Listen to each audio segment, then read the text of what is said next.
Hello and welcome to ITV News Meridian. Tonight's headlines in the Thames Valley.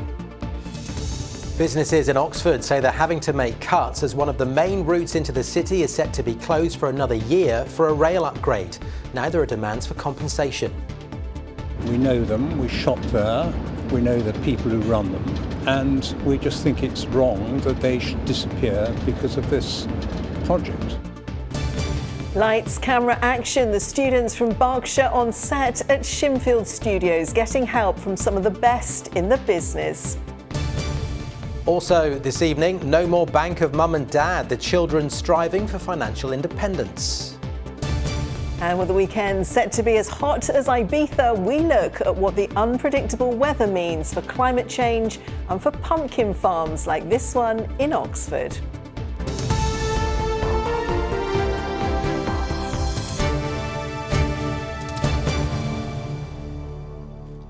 Good evening. Network Rail is facing growing pressure to help companies struggling due to the temporary closure of Botley Road in Oxford. A petition has been set up to get the company to pay compensation. In less than a week, it's been signed by nearly 400 people. The road was closed in April as part of a £161 million scheme to expand Oxford railway station. It isn't due to reopen until October next year. Natalie Verney has more details. Unable to pay their rent this month, Hera and her husband are grateful for any custom. Client numbers have fallen by 60% since Botley Road closed. They've had to let go 3 staff members to try and survive. But they say pleas to Network Rail for support have got them nowhere. Me and my husband many times emailed them, called them. It's nobody responds until now. Just they said check the website, see how's the work. But we know it just takes so long, but at the moment nobody responds to us. It's a story Julian has heard from many nearby businesses. Worried for their future, he started a petition to try and get Network Rail to provide financial support. It's become more and more difficult for businesses to cling on. We think 3 or 4 of them are at danger of going under. So we're asking that government provide temporary financial support to keep these businesses going temporarily, as they did during COVID. They're part of our community. We know them, we shop there, we know the people who run them, and we just think it's wrong that they should disappear because of this project. Network Rail says while it encourages local businesses who are being affected to contact them and that it is already speaking to some to see what can be done to mitigate their problems, it says it has no legal obligation to pay compensation. Ted owns Oxford Wine Company just down the road. He says footfall is down 10% since the closure, but gave up seeking compensation long ago. I do back that petition because some people have been very badly affected, and we have been to an extent. I did contact the council early on about this, but had a very little response. I mean, basically saying that, look, it's not our problem, it's Network Rail. And then you go to Network Rail and no one ever returns a call. So, you know, where do you start? Botley Road isn't due to reopen for another 12 months. Hera's unsure if her business will still be here by then. Natalie Verney, ITV News. 2 men have been jailed for child sexual exploitation more than 20 years ago in Banbury. Samuel Osei Bengpong was found guilty of 2 counts of rape and sentenced to 10 years in prison, while Bashiru Umar was found guilty of indecent assault against a child under 16 and sentenced to 3 years. Compensation is being demanded by Buckinghamshire Council after HS2 was cancelled from Birmingham to Manchester. Council leader Martin Tett said he agreed with the decision, but that vast areas of countryside in Buckinghamshire had been destroyed and local people had suffered all of the pain without any gain. He's now demanding the government commits a fraction of the £36 billion saved from scrapping part of the route to repairing the damage. Last night we told you about concerns from people in Berkshire over loud car meets. Video captured in a car park in Sandhurst shows spectators watching on as vehicles spin around in circles. People nearby say they've had enough, while Thames Valley Police now say they're looking into deterrents, including barriers and cameras. An Oscar-winning film producer says Berkshire is set to become the centre for creative talent in the UK. Gareth Ellis Unwin was speaking at the launch of a new project designed to support the next generation of film and television talent in the county.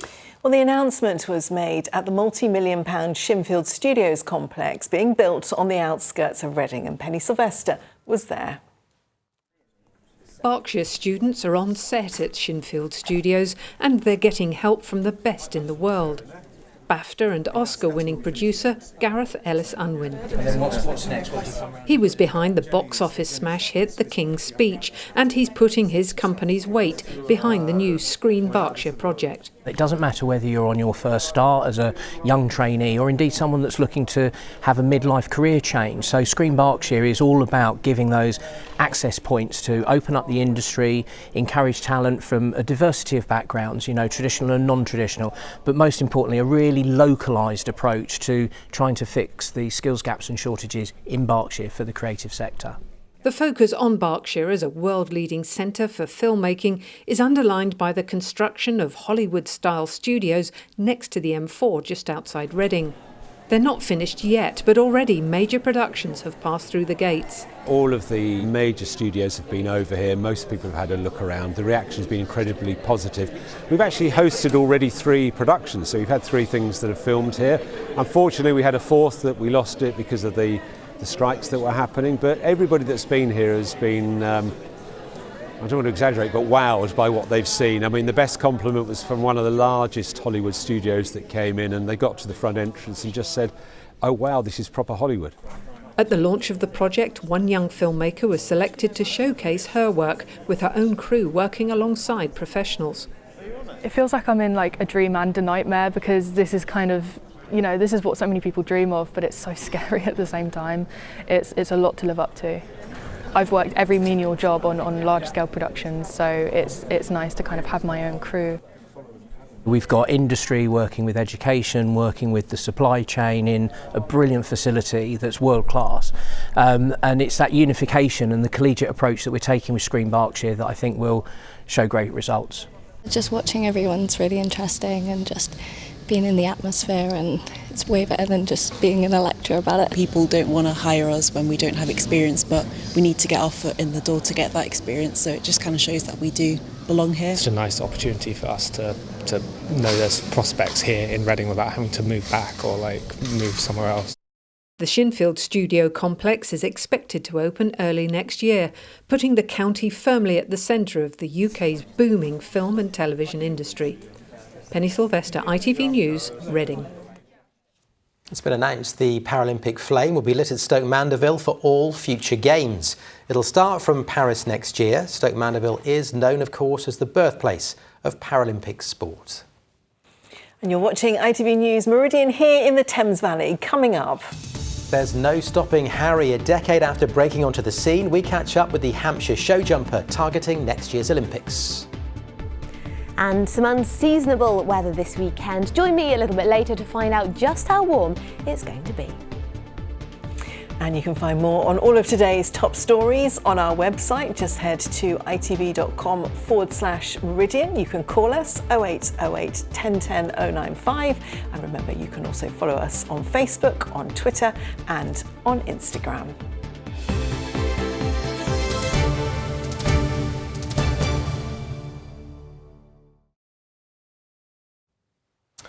Now, political conference season continues with the Green Party in Brighton. The party lost control of the city's council earlier this year, and the party's only MP, Caroline Lucas, has announced she's standing down at the next general election. However, officials say membership is growing. It is inconceivable that we've got the temperature rises that we have, and plus across Europe we've seen wildfires and floods. And we have the government green-lighting the new Rosebank oil field. And then we have Labour's complicity in that climate crime too. They're just waving it through. Everyone can always do more, both in the Green Movement and the Green Party, to call attention to the climate emergency. But the biggest thing we can do is elect 4 Green MPs. Speaking to Caroline Lucas, I know she very often has 4 meetings at the same time. They're all very urgent and she has to prioritise one. Just imagine what 4 Green MPs can do, making sure we're spreading the work of the amazing Caroline Lucas and ultimately making sure this country is ready to tackle the climate emergency and the cost of living crisis too. Now, more than half of parents aren't able to contribute to their children's financial future, according to a study by the Leamington-based financial app Go Henry. It also found that most of today's young people don't expect their parents to help pay for their key life milestones like weddings or buying a house. Well, it comes as a financial advisor from Gosport says children should be encouraged from a young age to save rather than spend, as Amrit Birdie reports. Theo is just 9 years old, but he's already thinking about his future. I'm saving for a house, to rent, for a car. He's saved £400 so far by putting away birthday and Christmas money and completing tasks like practising his reading. He's encouraged by his mum Bibi, who says it's unlikely she will be able to help Theo or his siblings financially in the future. Life is gonna keep getting hard. Everything's gonna be becoming expensive, with wages not catching up to how much the price of stuff is going. It's gonna be impossible to afford. So with him taking responsibility for his own future, it makes it easier for me. It makes it easier for my husband. So we know that with Theodore, we don't have to worry. And Bibi is not alone. New research shows that 52% of parents in the UK are unable to contribute to their children's financial future. Instead, 42% of children are already planning how to fund key life milestones, like weddings, buying a house and university costs. And an average of £1,872 has already been put away by children aged 6 to 18 for this exact purpose. Louise Hill is the co-founder of financial app for children Go Henry, with headquarters in Leamington. With the cost of living crisis and conversations going on in the home about prices going up, children have responded to that and are starting to realise that they need to save more.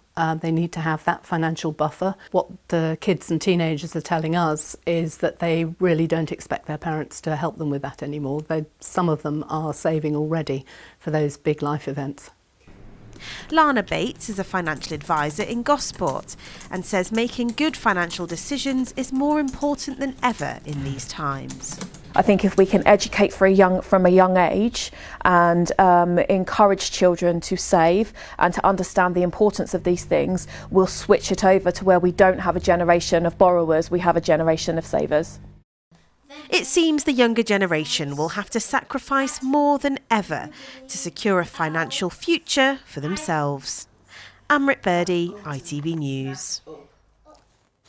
And the ITV Evening News continues with the national and international news at 6:30 with more details. Here's Lucrezia Millarini. A man is charged over an alleged plot to kidnap Holly Willoughby. It's after the This Morning presenter was taken off the show yesterday for her own protection. We'll have the latest. Plus, celebrations for Labour in Scotland. They win big in the Rutherglen by-election, piling pressure on the SNP, and a warning to visiting rugby fans as the bed bugs continue to bite in Paris. Join me for those stories and more at 6:30. Can Southampton make it 3 wins on the bounce? Will Portsmouth extend their record 22-game unbeaten run? And could Oxford United make it 5 wins out of 6? Good luck, everyone. A teenage driver from Crawley's hoping to finish on the Formula 4 podium this weekend in the season's finale at Brands Hatch. The competition seen as the first step to Formula 1. Deegan Fairclough, who we can see here, only qualified after winning £500,000 of funding in a young racing style competition. Honestly, it's like winning the lottery for me and mum and dad. Motorsport is, everyone struggles to get into motorsport because you need that backing. Everyone wants to get to that top step of the championship title, even in F1. Obviously, being a working class family, we're going to need that backing and help. Great stuff, Deegan. Now, the world's #1 young show jumper has been telling us he has high hopes for next summer's Olympics. Harry Charles from Hampshire is aiming to follow in the footsteps of his father Peter, who won gold in 2012. And it's been quite some journey, as Harry told us, a decade on from when we first met him. It's Christine Alsford. Harry Charles has spent his whole life around horses, growing up at Heathcroft Farm at Bentworth in Hampshire. As long as I can remember, horses have been in my life and I've been around them, and step out into the garden and there'd be horses, and come home from school, ride 2 or 3 a day, miss homework normally. But yeah, this has been my life. You know, a lot of the time they're easier to deal with and a lot better to deal with than people. We first met Harry 12 years ago, when he was 12. Back then he was already having huge success as a young rider. Trained and encouraged by his dad Peter, who won an Olympic team show jumping gold in 2012, he's now hoping to follow in Dad's footsteps next summer and bring home a medal from Paris. You know, to have someone with as much knowledge as he has, it's the biggest advantage you could get, I think. My dad's the most down-to-earth man you'll probably ever meet. Very funny, very good at being a trainer and a dad, and knowing the difference. Harry's not sure yet which horse he'll be competing with at the Olympics, but 18-year-old Baloo, a horse he grew up with, is almost as old as he is and is currently one of the possibilities. You have to have trust in one another, complete trust when you go in that ring. You need to be moving as one, not 2 individual athletes. So it's for sure the most important, and knowing your horse inside out is essential to doing good things. He also won the under-25 class here yesterday. Harry's currently getting ready for the country's most prestigious show jumping event, the London International Horse Show, where he competed last year. In 2021 he was crowned leading rider there. What a fabulous round from Harry Charles. And replicating that success this time around would be the perfect preparation on what he hopes will be his road to Olympic glory. Christine Osford, ITV News.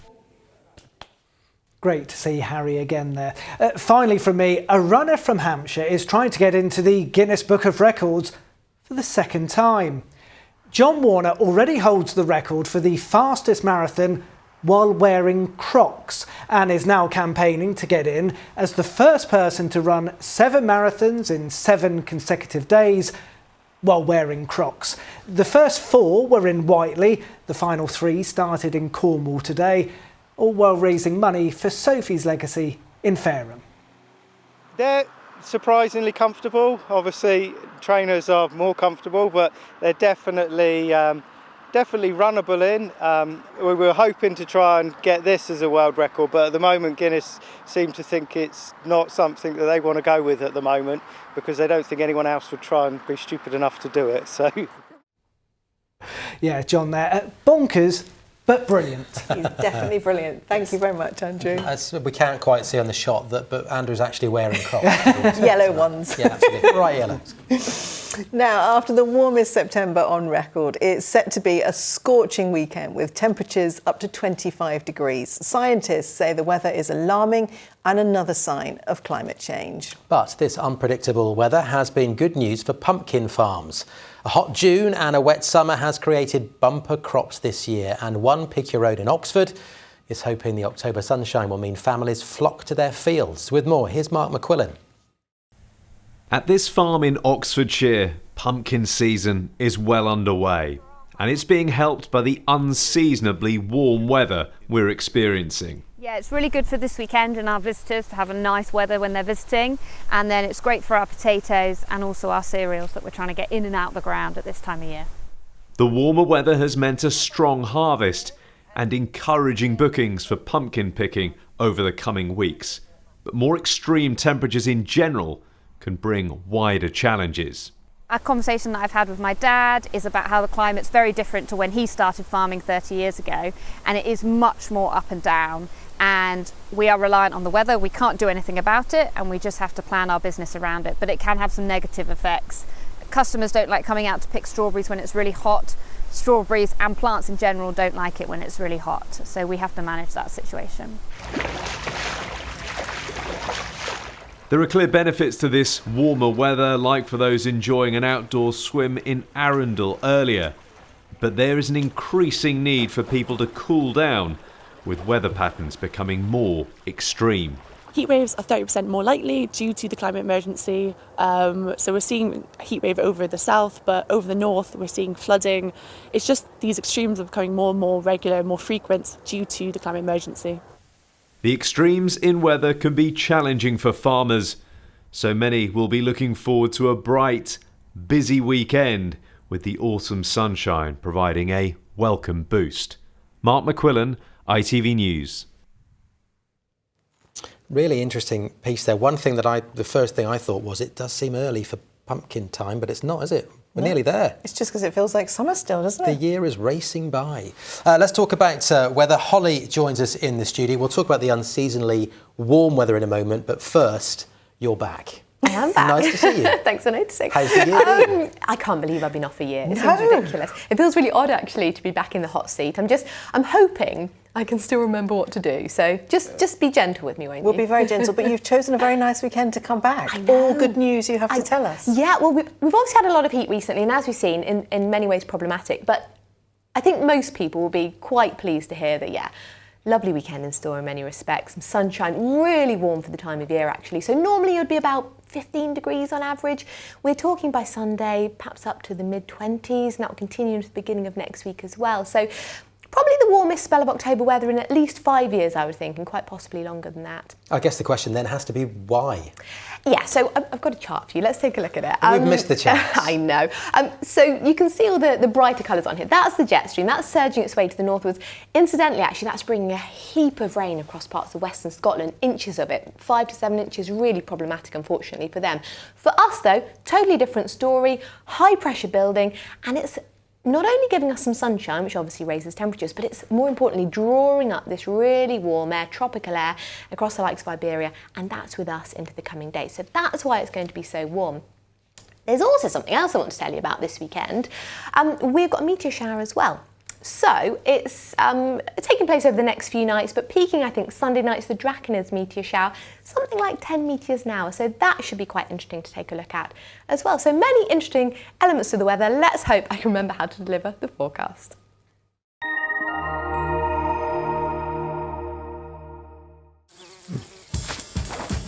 Whatever the weather, it always feels like home. Valent Heat Pumps and Boilers sponsor ITV Meridian Weather. So some surprisingly warm weather in store for this weekend. Today many of us have been bright. We have had cloud around, some lovely photos of altocumulus undulatus in my weather inbox this morning. But yes, for many some sunshine, more where that came from for this weekend too, with those rising temperatures. Now the reason being, we've got high pressure dominating and we've got this flow of tropical air coming up from the south, and that's going to dominate the weather scene into the coming days. Out there this evening, it's a fairly quiet one. Some cloud around, some starry skies as we push into tonight. A little more cloud thickens, you could see a speckle of rain, but mostly dry. A touch of mistiness, perhaps more so into the west, and a mild one. Most of us stay in the teens. So for tomorrow, any early mistiness should lift and clear, and it should be a nice bright day. I think we'll get a little bit of fair weather cloud around, but it shouldn't spoil things by any means. A little bit of a breeze, and I think you'll mostly notice that into the coast as a southwesterly. For many, though, temperatures getting into the low 20s. And values rise a bit further as we head into Sunday. We could well see some of us pushing towards the mid-20s. That's a theme that continues into the beginning of next week as well. Take care. Valent Heat Pumps and Boilers sponsor ITV Meridian Weather. Oh, that was nearly wall-to-wall sunshine in Yeah. October. We'll That take is a it. good forecast. Now that is it from us for the time being. The ITV Evening News with Lucrezia is coming up very shortly. Stacey's back with a late update. 11:10. Thanks for that. Enjoy your weekend. Bye-bye. Bye.